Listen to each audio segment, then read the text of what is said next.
תלמידי חכמים, רבנים, ברשות קהל קדוש. חכמים teach us etiquette.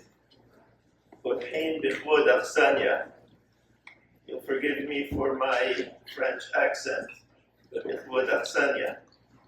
Je tiens à remercier la congrégation Hahayim de m'avoir accueilli ce soir, ainsi que ses rabbins, collègues de mon père,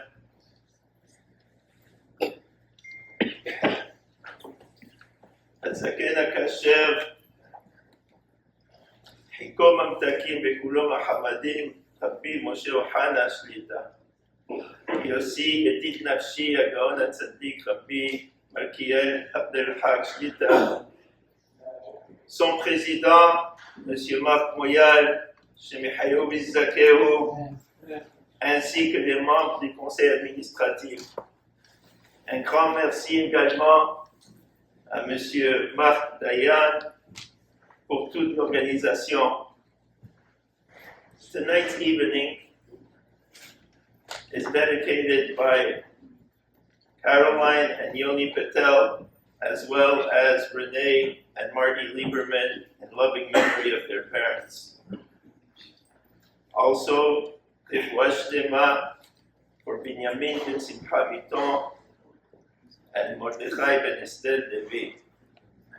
Shaul Raphael Patel, Alav Shalom, was a devoted family man and made great efforts to become a Shomer Torah Mitzvot. Known for his kindness, helpfulness, he frequently assisted everyone, was very involved in helping at the synagogue. His care for his father and his commitment to Torah Mitzvot stood out alongside with 49 years of a loving and dedicated marriage. Sidel and Max Brook, parents of Mrs. Renee Lieberman, were an exemplary couple who, despite enduring many hardships, devoted themselves to help others. Their home was always filled with guests, radiated warmth, happiness, and positivity, even in the face of life's challenges. Tonight marks the yahrzeit of Max Brook, Mordechai ben Zion, Chaim Halevi. May their neshamot have aliyah. Tonight's gathering has been organized by Kolel HaPefim, which is dedicated to enriching every Beit HaKnesset and Beit HaMidrash of our Sephardic Montreal community in every possible way. I must acknowledge that this evening would not have come to fruition without the tireless effort of my dear friend, Rabbi Raphael Boditi, Hashem Yehayu V'Zakehu.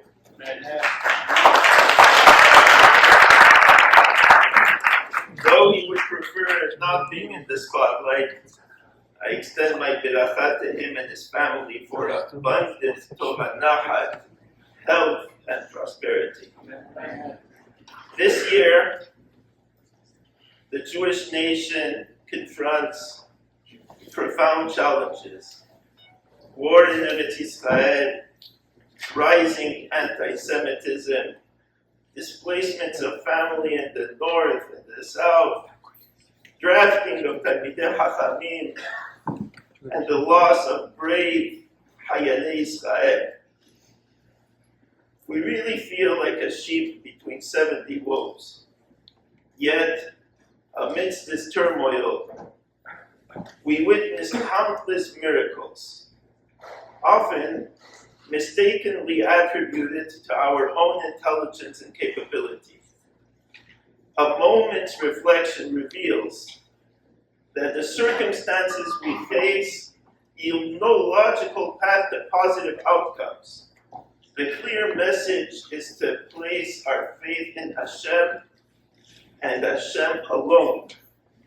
Tonight, we gather in unity as a community with one purpose: to honor the glory of Hashem, Kvod Shamayim, by expressing our gratitude for the past miracles and praying for a brighter future this Rosh Hashanah for our community and Am Yisrael. Yehi Ratzon culminating with the arrival of Mashiach Tzidkenu. As our neshamot yearn for closeness to Hashem in these challenging times, we turn to words of His Torah Kedusha, a guiding light and inspiration. Like David HaMelech said, "V'anachnu, we will make a career out of nevarech yad, blessing HaKadosh Baruch Hu me'ata ve'ad olam, from now until ever." We have the great merit to have with us a Gaon Tzaddik, a renowned world speaker, Rabbi Eli Mansour, a prominent rabbi that has been an invaluable source of inspiration since the inception of our kollel. I don't know if the rabbi, if the memory goes that far back, but it's forever known for his engaging shiurim in halacha and hashkafa, daf yomi, b'kutei halacha, and much more. He has authored many sefarim, and he continues to uplift our community. May the words of Torah and inspiration shared tonight bring much nachat to Hashem and awaken His glory within our community. Amen. Amen.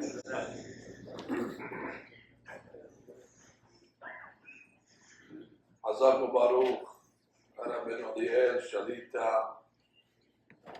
Yamim al Yemei Melech Tosif Shnotav, כמו דור גדול, אמן כן יהי רצון. ברשות קהל קדוש, members of this great synagogue here in Montreal, בית כנסת על שם אור החיים, ברשות מרא דאתרא, ברשות Mr. President, and this great community that is before us tonight, Anashim, Nashim Betaf, men, women, and children. I have a very soft spot in my heart for the community in Montreal. I've been coming here for over 25 years, and Baruch Hashem, over the years I've been able to forge a lot of good relationships with the members of this community. Recently I took a new job back in New York to head one of the prominent yeshivas, over 2,000 students, boys and girls. And since I took the job, I've been grounded. And my traveling around the world has come to a screeching halt. I need to be there in the yeshiva every day to give a shiur to the kids. And tomorrow the kids actually have an outing. So tomorrow I don't have to be in the yeshiva. So I had one night off in the month of Elul. And I want you to know I gave it to Montreal.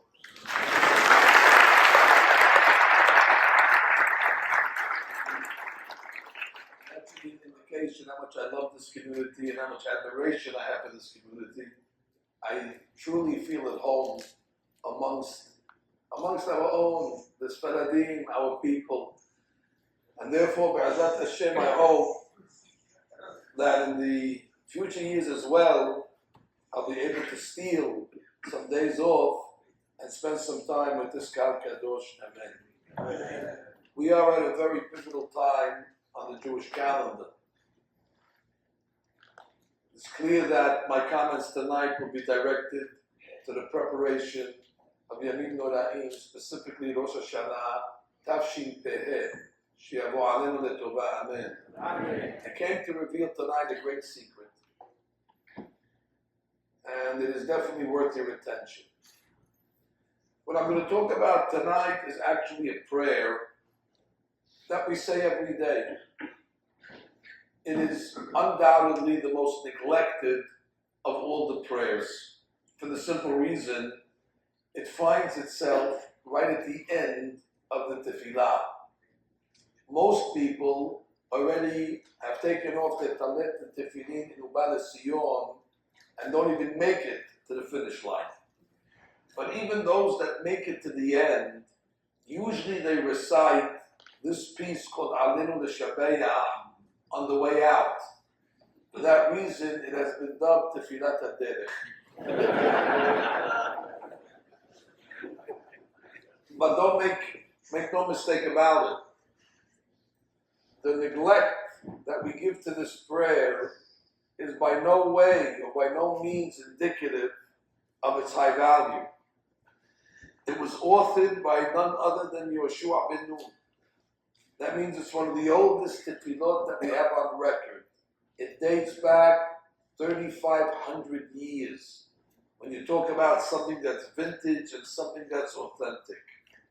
So great is the prayer of Alinu L'Shabeya that our great master and teacher Hahayim, in his book Mishnah Berurah, quotes a rabbi called Mate Moshe. And Mate Moshe says, when the Jewish people get up and they say the praise of Alinu L'Shabeya, so it says it arouses Pamalia Shilmal. The Pamalia, the familia. The Pamalia means the angels, the group of angels of heaven, the ministering angels. And they come and they look and they listen to the Jewish people reciting the praise. And then they turn to God. And they say, Ashrei ha'am shekachano. Ashrei ha'am shadonai Eloha. It causes and arouses the angel to give us the great praise and speak and extol our virtues in front of the Creator. I will tell you that there was a great rabbi called Hahayim Vital. He was a student of Rabbi Eli. He was a Kabbalist 500 years ago, Sfat. He once asked his rabbi about the power of Alinu L'Shabeya. And the Arizal gave him the following secret. He said, everybody without exclusion needs something. They need a Yeshua. Yeshua means a salvation. If you're a young girl, you want to get married. If you have a family, you need parnasah. Maybe you want to start a family, you need fertility. Somebody has a battle with a health issue. By and large, without exception, everybody needs something on a daily basis. You might have a big meeting, a business. You want to find favor in the eyes, you want to get the order. Said Rabbi Eli, Sigula. He said, after you finish the first paragraph of Alinu L'Shabeya, before you start the second paragraph, Al Kedika Benach, there's a gap.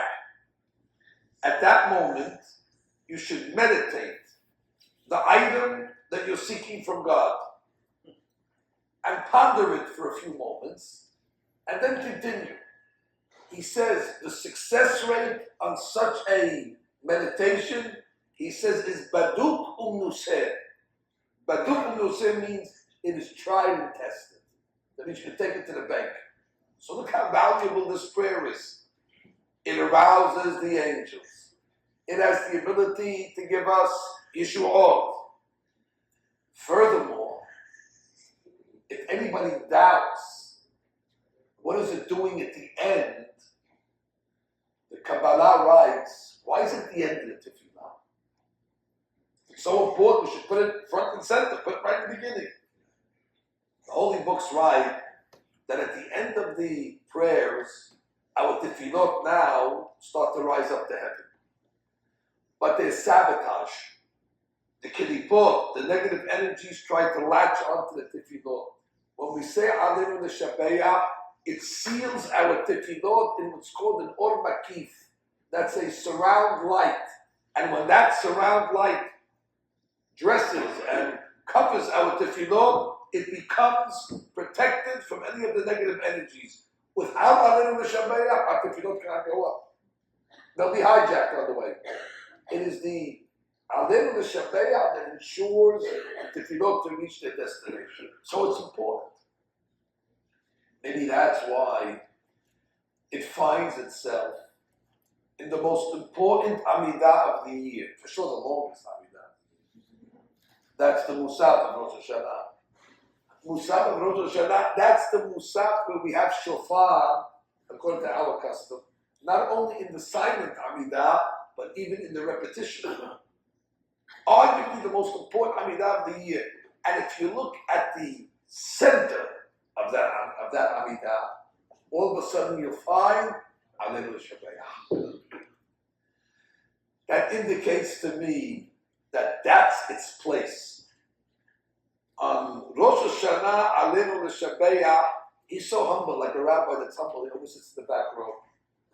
Sadiq Nistar, he doesn't want to be revealed. But one day a year they say, no, the Sadiq Nistar has to come and sit the dais. Everybody has to know his true colors. Aleinu L'Shabayach makes a 1 day, 2 day appearance in his proper seat, in the center of the Tefillah of the Musaf. B'reshut Kahal Kadosh, I wish I had time to explain to you the entire Aleinu L'Shabayach. But tonight I can only explain a small snippet. שלא עשנו כגויי הארצות, ולא שמנו כמשפחות האדמה, שלא שם חלקנו כהם, וגורלנו ככל המונה, שהם משתחווים להבל בריק, ומתפללים אל אלוהי יושיע. אנחנו משתחווים לפני מלך מלכי המלכים, הקדוש ברוך הוא. That's the section I came to analyze. What does it mean? שלא עשנו כגויי הארצות. You didn't make us like the goyim. Well, we know that already. We actually say that in the morning blessings. The men say שלא עשני goy. The ladies say שלא עשני goya. We're lucky. Such a small percentage of world population. The odds are against us that we should be born Jewish. And the fact that Baruch Hashem, we were born Yehudi, it's definitely worth a beracha.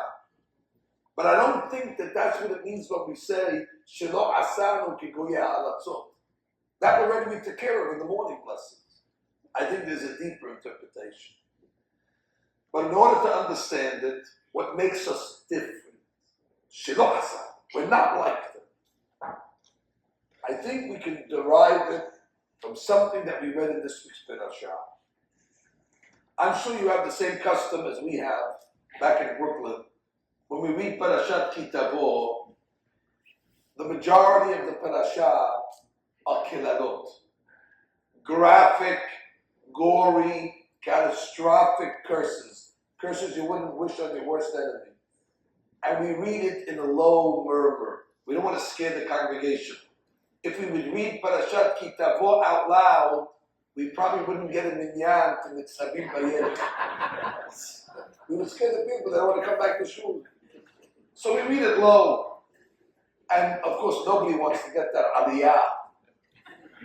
So we send somebody up who doesn't speak Hebrew. And we tell him it's a very good aliyah, we'll give it to you for free. He doesn't know, he needs to not about it. And Moshe Rabbeinu goes pasuk, and then after it's 98 curses. It's actually 98 plus 2. And then after it's all over, in chapter 29, Vayikra Moshe and Kol Yisrael. Moshe Rabbeinu calls them. Or Hahayim HaKadosh asks, what do you mean he calls them? He was speaking to them. So he said, no, he was only speaking to the men. Adults only. For this final speech, he actually invited the woman and the children. That's why it says, in Kol Yisrael. All. And what does he tell them? Vayomer Alehem. He says, Rabotai, atem le'item, you saw with your own eyes. Et kol asher asa Adonai le'enechem be'eretz Mitzrayim. You saw what we did to Paro in Mitzrayim. Hamasot hagedolot, the great trials and signs and wonders. Asher ha'enecha, otot mofetim gedolim. You saw all the miracles, all the makot, dam, sefardeya, splitting of the sea. And not only that, after you left Egypt in such a miraculous way, you were brought into this desert for 40 years. A desert is a very inhospitable place for people. Most people will not be able to survive life in the desert for more than 24 hours. First of all, it's freezing cold at night. During the day, it's scorching hot. there's snakes, there's scorpions, there's no hydration, and there's no food. And Moshe Rabbeinu says, and you? Not only did you survive 24 hours in the Midbar, you survived for 40 years. And what happened? Salmotechem lo balu. Your clothes did not wear out. For 40 years, every day, the clouds of glory freshly pressed your clothes. There was no creases. There was no fraying.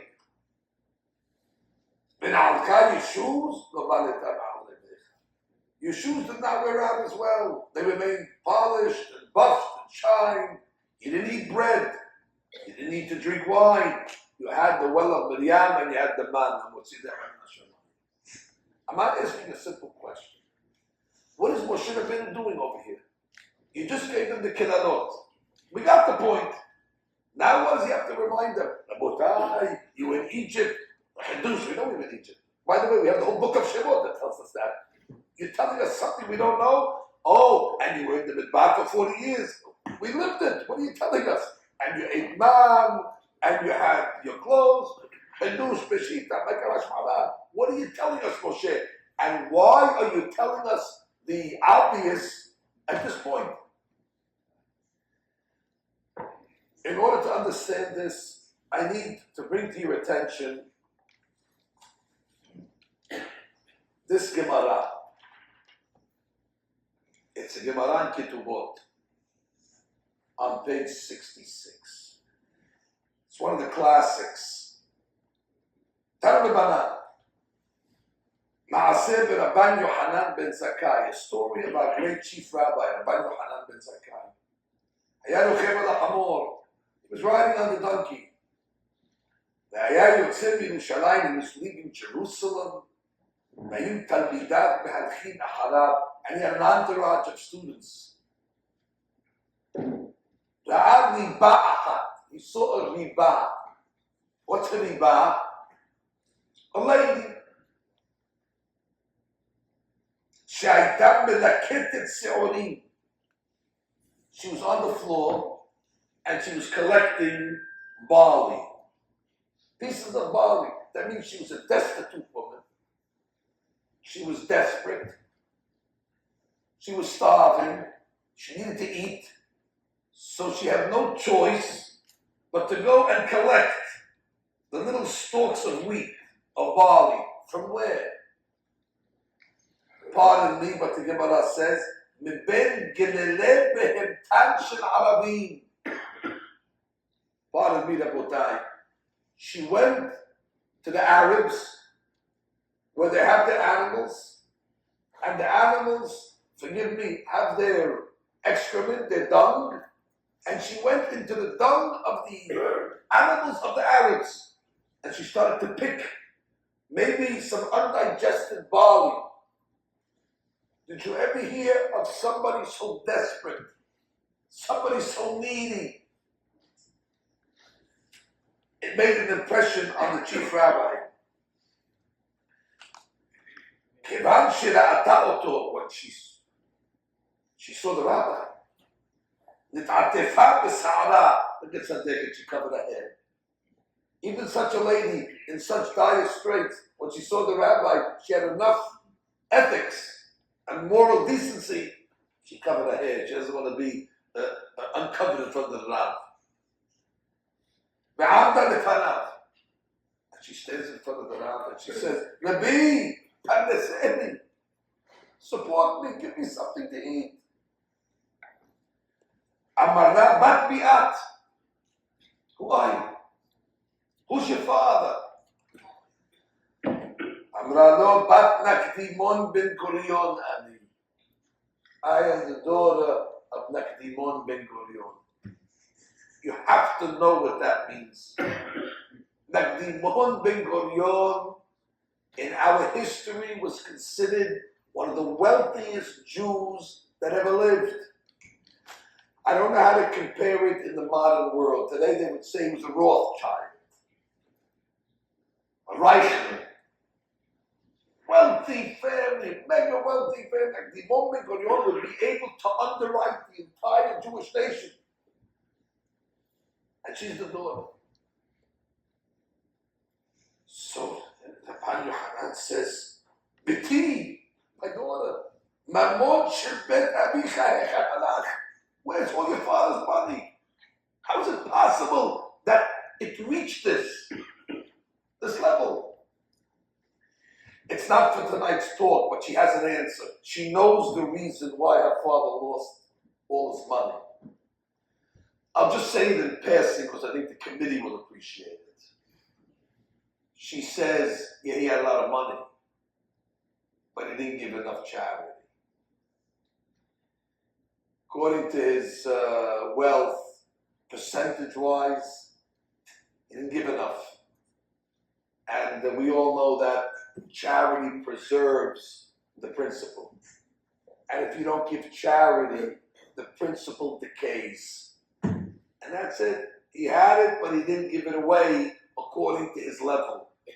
Hahayim referred to money as damim. Dam in Hebrew is blood. Why is money referred to damim? Because in the olden days, they used to have a medical procedure where they would let blood. They believed it was healthy. You see, you let some of the old blood out so the body regenerates new blood. But they felt that if you don't let some old blood out, the blood that you have will get spoiled. Same thing with money. You have to let some out. You have to let the damim out. Give away some of it, and then the remaining will regenerate and remain fresh. So that was the cause. For another time to go into that, it's an interesting cause of loss of money. She didn't say bad investment, inflation, Ponzi scheme, none of that. Cause of loss, not enough charity. Interesting. So he turns to his students. He says, you know who this girl is? I was at her wedding. Rabbi Eli Mansour says, I wrote the ketubah for this girl.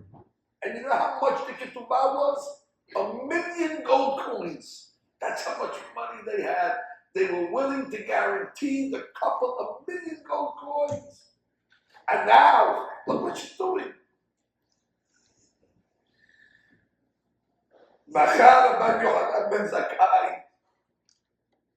He got emotional enough. And he started to cry. Yes, it's worthy to cry. This is from riches to rags. You see a family that was on top of the world. And now this, and he says the following. Again, I think at this point, whatever Rabbi Yohanan ben Zakkai did, I probably would have done the same. Who are you?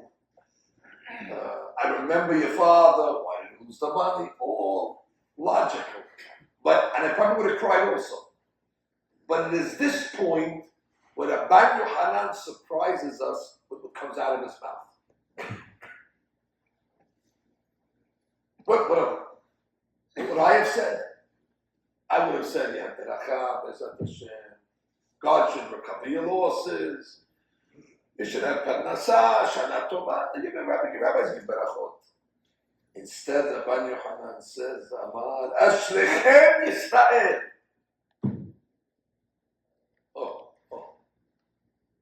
Ashrechem means, how fortunate are you, Yisrael? He saw in this a manifestation of Ashrechem Yisrael. What in the world would motivate Rabbi Yohanan ben Zakkai to see an element of Ashrechem Yisrael? He says, when the Jewish people are in compliance with the divine law, they are untouchable. The Jews are invincible. They are impenetrable. When they are fulfilling and they are obedient and they fulfill the Tzorosh Shel Makom, they're kryptonite. No ummah, no lashon can have a hand on them.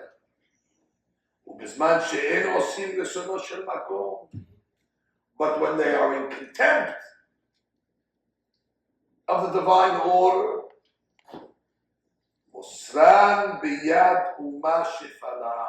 God delivers them to a bunch of lowlifes. And not only a bunch of lowlifes,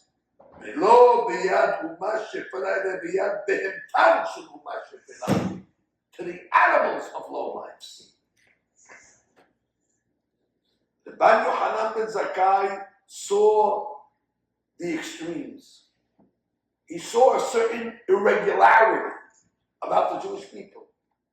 He saw that when the Jewish people are on a high, there's nobody higher than them. And when they fall, there is nobody lower than them. He noticed an anomaly. And he felt that this is exclusively a Jewish unnatural behavior, phenomenon. It's the blessing that God gave Abraham when he said, your descendants will be like the stars in the heaven. And in the same breath, God said, your descendants will be like afar haaretz, like the dirt on the ground. But make up your mind, is it the stars or it's the dirt? And the answer is, it depends. When the Jews are good and they are successful, they'll be as high, as bright, as illuminating as the stars. And when they fall to the lowest level like the dirt. You can see the two extremes. The richest man that ever lived, Yamim Noraim, the wealth of such a Jew, unprecedented. And in the same family, you can see his daughter in abject poverty that's scouring the dung of the low-life Arab in order to find a kernel of barley. Ban Yohanan ben Zakkai saw in this something that is uniquely Jewish. I think we've seen this phenomenon of Ashrecha this year. Last year on Rosh Hashanah Tafshin Pedalid,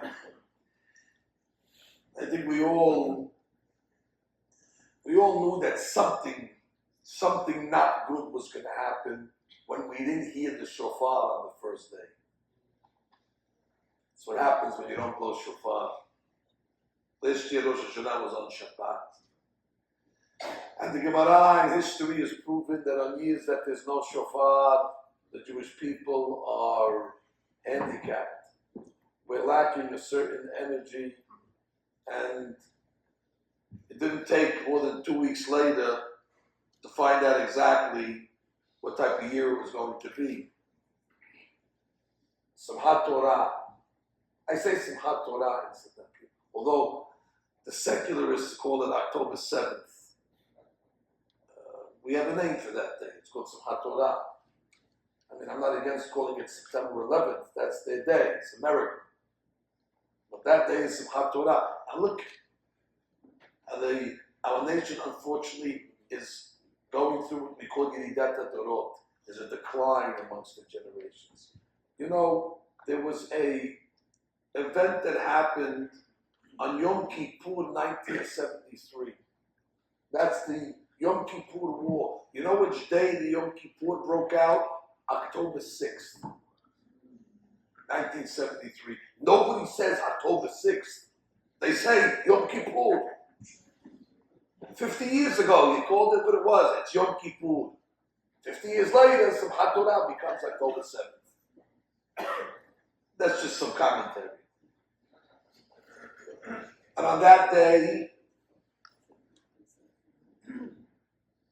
God again took the daughter of Nakdimon ben Gurion, the daughter of the Jewish people, not one daughter, but hundreds of daughters, and put them at the whim and at the will of lowlifes, of bums and gangs, wearing t-shirts on motorcycles, drugged up. We were put in the hands of Ummah Shefala, a low, barbaric savagery. Not one daughter of Nakdimon ben Gurion, hundreds of them.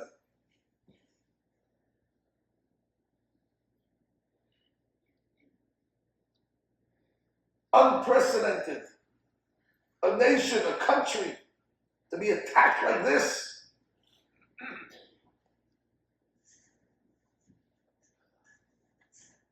And if Rabbi Yohanan ben Zakkai was there on Simchat Torah, and he sees this unusual event, I'm sure he would have said, Ashrechem. These things only happen to us. But if you go a little further into the year that we just came from, Tafshin Pei Dalet, we cannot remember the events of April 13th. April 13th, the Iranians sent over 170 drones, 30 cruise missiles, and 120 ballistic missiles. On Wikipedia it said it is the largest aerial attack in one hour in history. I mean, it's the greatest attack. No country was bombarded with so much artillery in 1 hour. They say it's historical, never happened before. Yamim.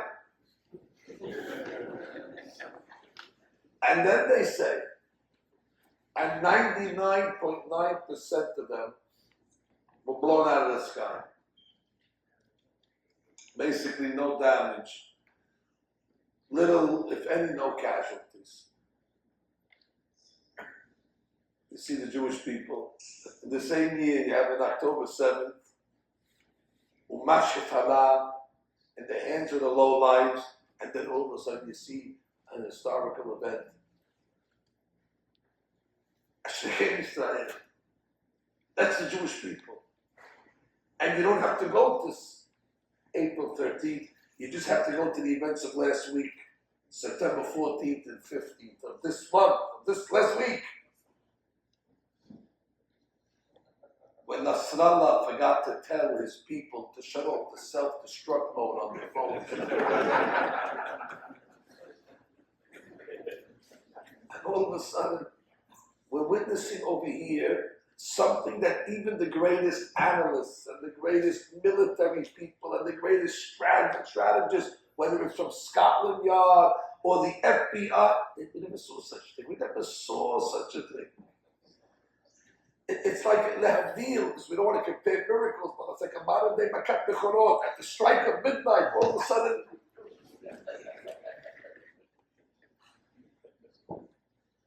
they said that the Agudat Israel this year invited Nasrallah to lead a panel at the convention on the dangers of technology.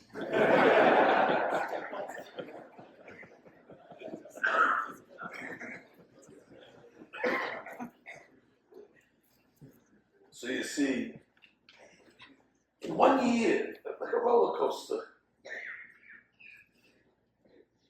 On one hand, we're seeing hostages, and we're seeing such an abuse and such hatred. The hatred for the Jew is so great that even that has its own terminology, anti-Semitism. There's hatred of many different groups of people, but you call that bigotry, prejudice, it's just general terminology. But the hatred of the Jew is a science unto its own. It's got its own word. If you hate any other denomination, you call it what it is, hatred. But the Jew, because they know it's different, we're the only nation ever in the history of the world that was indicted for deicide. Deicide is for killing a god. That means they throw everything on the Jewish people, even that we killed their God. We've been hated by every single empire throughout history. Just for your memory, Egyptian, Chaldean, which is Babylonia, the Greeks, the Romans, the Byzantines, the Spanish, the Ottomans, the British, the Austro-Hungarian, the German, the French, the Russian, the Soviet, the Nazis, and that doesn't include B'nai Ishmael. So when you talk about the Jewish people, we're a nation of extremes. We're atypical. by all stretches of any imagination. We're always breaking Guinness Book World Records. Whether it's for the good or for the bad, the Jews are always on top. The Jews are always making news. And Rabbi Yohanan understood Ashrechem. That's us. That's the way God deals with us. I will say that we make a prayer every day in the Amidah. We say, V'nafshi ka'afar lakot. God, we want to be like dirt. V'nafshi ka'afar. Now imagine if somebody came and said, please give me a barakah. And they would tell me, please, Rabbi, I bless you. You should be like afar. You should be like dirt. My reaction would be you too as well. I'm your father, mother. What kind of backhanded compliment is that? Afar. We don't say that to each other. But we actually pray for it. V'nafshi ka'afar. Tosafot explains beautifully. You know what we know about the dirt? It's trampled on. Yes. People trample and they trod the dirt. But guess what? You can never destroy the dirt. No matter what they do to it, the earth is always kayam. It's a substance that you can't destroy. So V'nafshi ka'afar, they're going to trample it. But guess what? The earth always wins. Because whoever tramples the earth eventually is underneath the earth. The earth ends up always on top. And that's the story of the Jewish people. They trample us, and there's no more Byzantines. They're under the earth. And we're still on top. And all of them.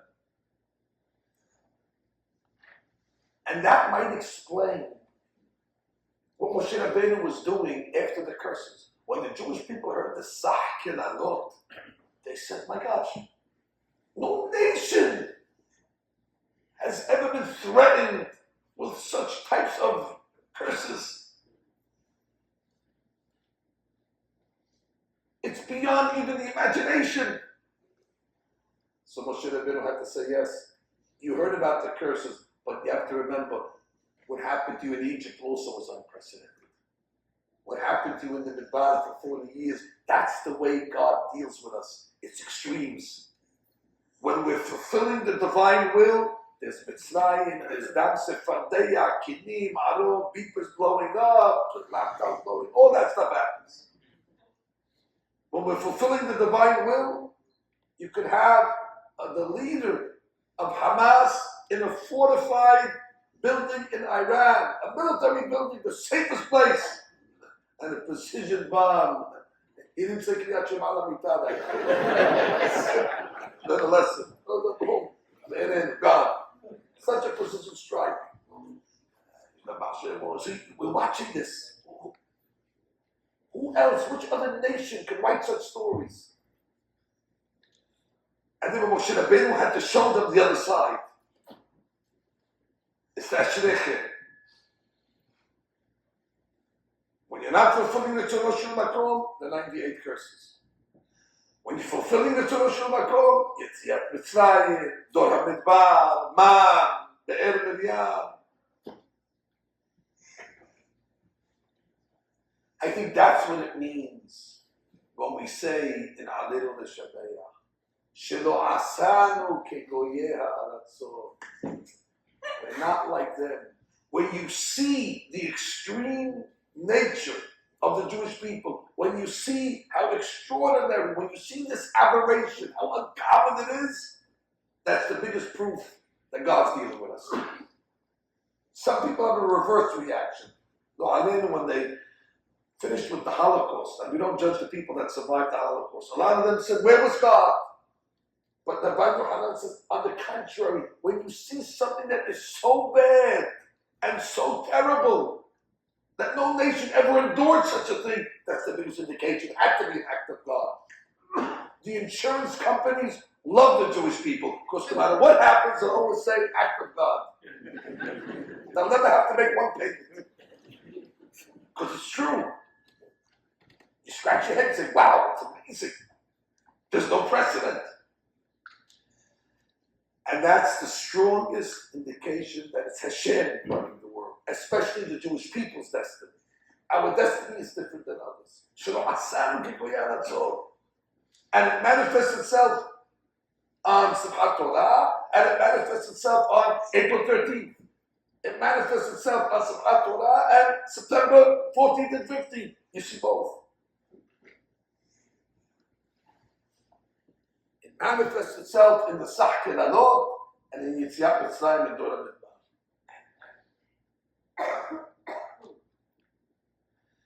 If that's the case, we can go further. I need to tell you a story. A story that happened, 5,000 years ago. This happened when they were building a tower.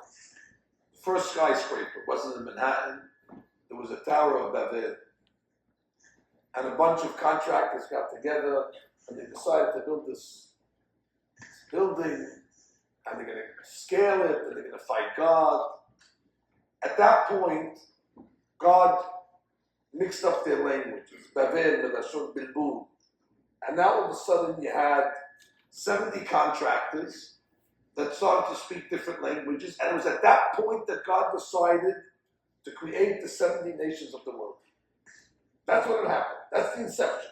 The United Nations was founded when they were building the Tower of Babel. And rightfully so, the United Nations is actually a tower not of Babel, but of Babel, which goes on every day. And then the Jewish people were created. And God said, well, there's 70 nations, so we have to have the Jews equal to the 70 nations. And that's why our nation begins with 70 souls. The 70 souls that went down to Egypt. And the Torah tells us about this. In Parashat Ha'azinu, the Torah says, and I quote, Zechor yemot olam, remember the days of yore. Be'anhel elyon goyim, when the Supreme One gave nations their portion. Be'afrido b'nei Adam, when he separated the children of man during the time of Babel, he separated their languages. Yasef gibulot amim, he set the borders of all the 70 nations. The Mispar b'nei Yisrael, according to the numbers of the Jewish people. 70 against the 70. Now watch what happens. God comes and he calls 70 angels. And he says, Rabotai, we need a guardian angel to administer each one of these nations. So today I'm going to nominate one angel to be the trustee or to be the custodian of each one of these nations. But since there's some big nations, some small, some prestigious, some not, the fairest way to do this is through a lottery. This is the famous lottery. So God writes 70 nations on 70 tickets, and he puts it in a hat. And he tells the angels, Bechabot, you pick. Whatever you pick, it's confirmed. That's who you become the angel of, the guardian angel of that country. So whoever gets America, Russia, China, etc. So they're about to pick. So the first angel comes, Bechabot, or somebody on says, what about me? I also have to pick. Well, no, we didn't know you were in the lottery. No, you go first. Borei Olam added a 71st ticket into the lottery, and it said, Alek Israel. And they mix it. Now, when God picks, it's like the American elections. It's rigged. Which means Borei Olam knows exactly what he's picking before he picks it. They call that a fix. Somebody Olam mixes it. He goes, look, I got you started. Everybody else, good luck. God says, pick whatever you want. Doesn't matter. I got what I wanted. And the pasuk says, Ki helek Adonai amo. Chelik Hashem Amo. God picked his nation. Who was that? Yaakov. Heaven Lahalato. Amazing thing. All the nations of the world are being guided by a malach. It's an intermediary. It's an agent. It's a proxy. And therefore, it does not have the same divine supervision. There's only one nation that has the supervision of direct interaction with God Almighty, and that's us. Like the Pasuk says in Tehillim, Havarim naflu li b'ne'imim. Havarim is a portion. God says, naflu li, a portion landed on me. And what type of portion was it? B'ne'imim, the most pleasant portion. Na'im, that's the portion of Bnei Yisrael. Ki chelek Adonai amo Yaakov heaven halato. And that's what we mean in Aleinu L'Shabayach. Shelo sam chelkenu kahem begoralenu kechol Adonai. Our goral is not like their goral. Their lottery brought them to the management of angels, angel management. That's a goral, good luck. Our goral, Chelik Hashem. And if you're being guided by God, it's going to be supernatural. And if you want to know, is God our supreme guide and supervisor? Just look at things happen to us. All other nations basically are even keeled. They rise, they fall, they disappear. The Jewish people, this is the story of 2,000 years. No nation has been exiled from their country and came back to it. Never happened. Nobody thought the Jewish people would ever rebound after the Holocaust. Here we are tonight. 500 people learning Torah. Nobody thought this could exist. You know why? An angel can't pull that off. They can't. The angels, it's more, average, just Benoni. But when God's running a nation, you're going to see unbelievable stuff. It's that swing, the swing. That's the biggest indication that we're being managed by God Almighty, which is a great thing.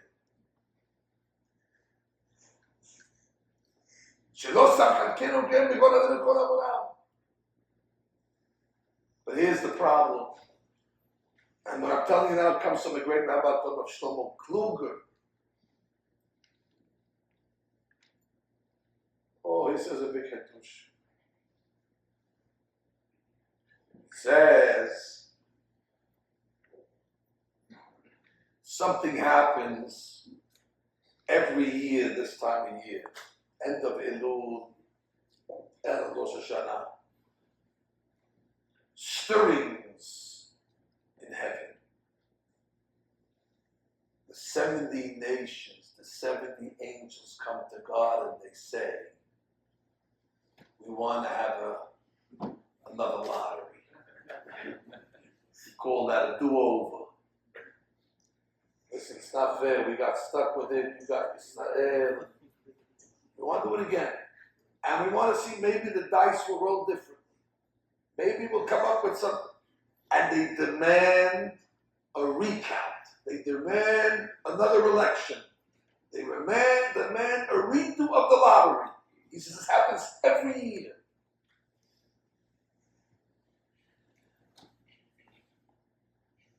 It's happening right now, by the way, in heaven. And Rosh Shlomo Kluger didn't say what I'm going to say now, but I'm going to prove that he's right. According to the Kabbalah, whatever happens on earth indicates that the same item is happening in heaven. We're the last ones to know about it. By the time it reaches earth, that's already old news. The stirrings in heaven always will have a consequence on earth. You think it's a coincidence that every year, always in the month of Elul, September, the 70 nations meet at the Security Council in the United Nations. And you know what the 70 nations do for 1 month? They just stand at the plenum of the United Nations and they rail against the Jewish people. And they pass resolutions against the Jewish people. And they come along and they malign Israel. Why does that happen in September, in Elul, Rosh Hashanah, every year? Why is that the month where the meeting happens? I know it. I'm from New York. You can't drive to Manhattan. The traffic is incredible. The city is filled with all the diplomats that came to the United States for one reason: to file claims against God's people. You know why that's happening in the United Nations? Because it's happening in heaven. I don't care what's happening in the United Nations. I'm more concerned about the fight in heaven. That's where it's really happening. You don't have, a televised network of what's going on in the real battle. And every Rosh Hashanah comes up again. Should God relinquish us as His people? That would be the greatest tragedy. Now, some of you are saying, what do you mean? That can't happen. Well, guess what? It almost did. You remember after the Jewish people worshipped the golden calf? What did God tell Moshe?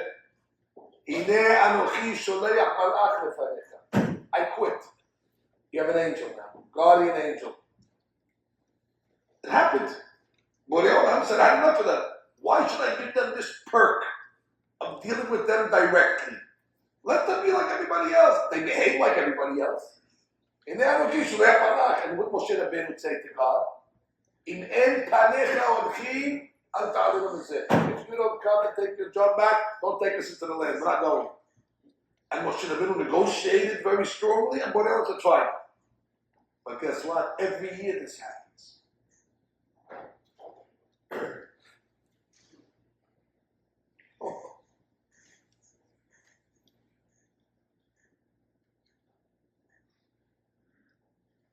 What does it mean? What does it mean when we say God is Melech Malchei Melachim? King of the kings. I think it's worthy, finally, we're old enough that we should know what that means. We only say it so many times a day. Friday night, Shalom Aleichem, Melech Malchei Melachim. What does it mean? You have to ask somebody, what does that mean? The king of the kings, a lot of kings. There was a great Kabbalist called Rabbi Menachem Azariah Mipano. So he explains us the last two words first. Malchei HaMelachim. He says, you know what Malchei HaMelachim is? The angels that are the guardians of the kings on earth. 70 of them.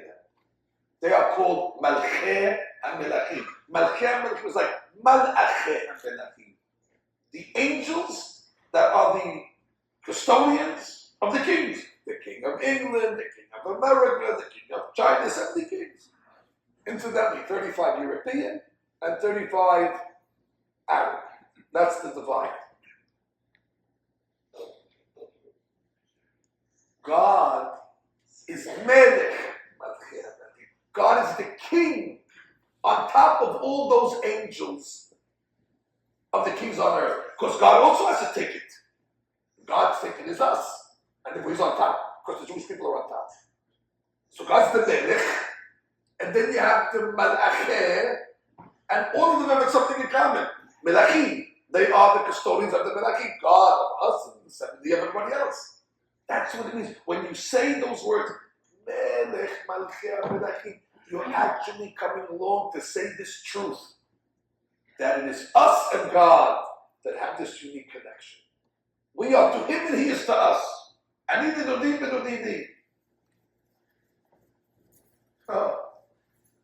Says the great Rabbi Menachem Azariah.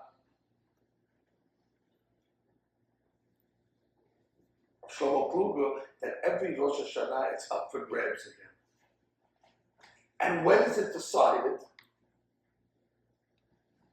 It's decided during the Musaf. Borei Olam tells them, okay, you want to be chosen? You want to get this Israel? You want me to give it up? What are you doing on this day? Today's my day. Today's Rosh Hashanah. What are you doing? Shehem mishtachavim lahebel barik.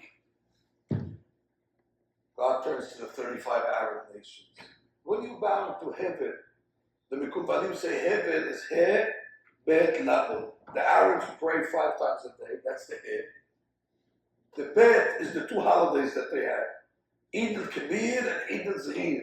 The big holiday and the small holiday. And the Lamed is the 30 days of Ramadan. Shem is talking to heaven. And then he turns to the other nations, the Europeans. Barik. The numerical value of Barik is the same numerical value as Yeshu. Like we said in this week's parasha, the Goyim that worship Etz Va'ever. The Christians worship the Etz, which is the cross, which is the wood, and the Arabs worship the rock. Etz Va'ever, the 2 major religions. So God says, I should choose you. And we're saying this. We're defending our position. In Musaf, when we say our lottery is not like theirs. And then the key moment of the whole day of Rosh Hashanah. When all of a sudden we prostrate ourselves down and we say, Va'anachnu mishtahavim lifnei melech malchei hamelakim. And at that point God says, who else is bowing to me? That's the only nation that's bowing to me. And at that moment God says, renewal. Another year.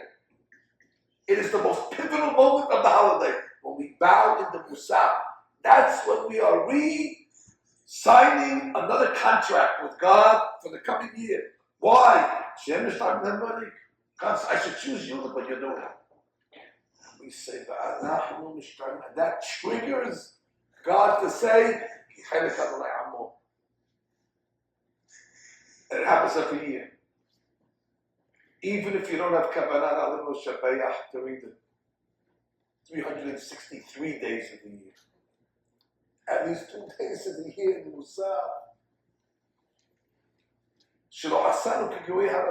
God deals with us differently because He's dealing with us. That's the Ashnechem Israel. Yes, it's a good to be dealt with God directly, but it's going to be ups and downs because God is supernatural. And a supernatural God will deal with His people in a very unnatural way. Our Goral is not like theirs. Rosh Hashanah, says Rabbi Menachem Azariah, if you take the word Melech, Mem Lamed Chaf, it's 3 letters. Malcheh, Mem Lamed Chaf, Yud, 7 letters. Hamelachim, 6 letters. Altogether 13 letters. Melech, Malcheh. When you say those words, 13 letters, you're activating the 13 midot of Hahayim. Just by saying those letters. It arouses so much mercy in heaven. You get a renewal of the contract, of the relationship between God and His people. This, he says, answers a big question. On Rosh Hashanah, the halakha says, Erev Rosh Hashanah, supposed to take a shave. Men, shave. Cut your nails. Clean yourself. Wear your nice clothes. Ladies wear nice dresses. We eat good foods. And the question is why? And it's a day of judgment. It's a solemn day. It's a somber day. It's a serious day. Why are we behaving in such a optimistic way? You know what Rabbi Kruger says? We don't know how our personal judgment is going to come out. But there's one judgment that we know every year. It's a shoo-in. It's a guarantee. We know that we're going to win the lottery over the nations of the world. For that, you wear nice clothes, and you eat good foods, and you celebrate. The Simcha of Rosh Hashanah is specifically for that. Because once already we guarantee and we lock in God's supervision, we're good. This explains something else. After the holidays are over, I'm not coming back to Sukkot, so I'm going to tell it to you now. Sukkot is the month of Hatir. So happy. Why are you so happy? Well, we just finished our holidays. Yeah, but we're not sure how we did. it's too early to have any indication if we succeeded or not. So I think it's premature to start celebrating. If I was making the calendar, maybe I would make Sukkot 6 months later when we have a better idea how we fare on the high holidays. And then we can decide, should we have the holiday this year? Maybe some people will have Simchat Torah. Maybe some people have to not celebrate. It should be something that is arbitrary. Why is it that right after the holiday, Simchat Torah, we drink for some other? What are you so happy about? It might be premature. What do we do on Sukkot? On the first 7 days of Sukkot, in the times of the Beit HaMikdash, we brought 70 korbanot, 70 bulls. 70 bulls, that's not a bulls. 70 shivim parim, keneged, corresponding to 70 nations. And then Shmini Atzeres on Simchat Torah. And what do we do on Simchat Torah? Barechad. You know what Sukkot comes to celebrate? There's the 70, and then there's Simchat Torah, and on Simchat Torah, God says, good luck to the 70. Simchat Torah is my day, that's when I pick the one. That's when the lottery is confirmed. And therefore, the Simcha on Sukkot is not our personal. We're celebrating the Simcha. Baruch Hashem, we were chosen again as a nation. It's 70 against 1. And that's definitely cause for celebration, because that's a real gain. And strangely enough, on Simchat Torah that we just had last year, that's the day that God chooses the Jewish people. We're chosen. Sometimes we're chosen to pick the barley from under the dung of the lowlifes. But rest assured, if that happens to us, there's going to be a redemption as well. And the redemption is going to be just as wonderful and just as stunning and just as supernatural. And from the Simchat Torah events, you could say, Ashrechem, Ashrechem. Today we like the Afar, tomorrow we like the Kochavim.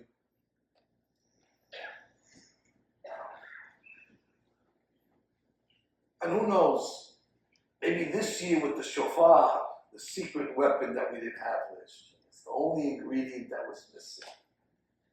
My prediction is, if you can just get the shofar. The faster you get the shofar, and they start blowing this special religious instrument all over the world, that would be already a turning point. It's the only thing that Tafshin Pedal is missing, the shofar on the first day of Rosh Hashanah. But this year, Tafshin Pe'eh, we have the secret weapon. And it is my prayer. We take the shofar that the Arizal calls the shofar katan, the small shofar of Rosh Hashanah. It'll arouse God in heaven to take out what he calls shofar gadol. And that shofar gadol will blast throughout the world. And everybody will hear, like we say, Tekam the shofar gadol, and will lead to Herutenu. Tafshin Pedalid was a rough year for us. But now we say, Techle Shana B'Kedeloteha. It's behind us. And now as we're about to usher in Tafshin Pe'eh, we can say with great confidence, Tachel Shana U'Birchoteha. And therefore we say, God, you showed us your power by putting us in the hands of the lowlifes. Now show us this year, Geula Shelema, B'Nishim B'Niflaot, and then